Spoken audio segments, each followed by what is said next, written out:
Papuans are taking what they feel belongs to them. Gold. They are extracting it from a broken pipeline that belongs to the American mining company Freeport. 20 kilometers of pipes were vandalized after thousands of miners went on a strike more than 2 months ago. It's paralyzed the mine and created a real gold rush. We are taking the gold because Freeport has not given us any proper answers. Who vandalized the pipes? I don't want to talk about it. The mine workers earn an average of $1.50 per hour. They want a 300% pay rise. Freeport has offered 35%. Tension rose when 2 people were shot during fighting with police.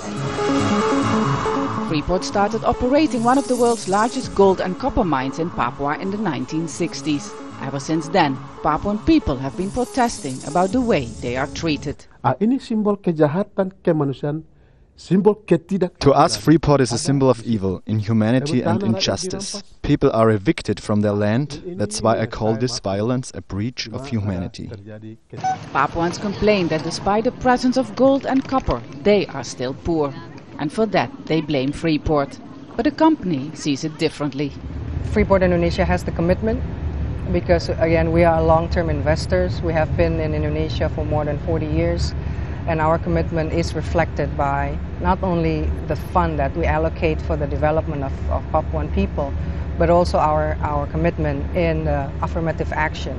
So as you know that since 1996, we actually double the Papuan employees. Human Rights Watch is asking Barack Obama to address abuses in Papua during his visit to Bali. These pictures given to us by Papuan activists show how security forces broke up a pro-independence gathering in another part of Papua on October 19. 3 people died in that raid and more than 100 were injured. Since then, calls for independence have grown and anger towards Freeport has increased. This land, this mountain is given to me by God. I have the rights, but I have never got any welfare.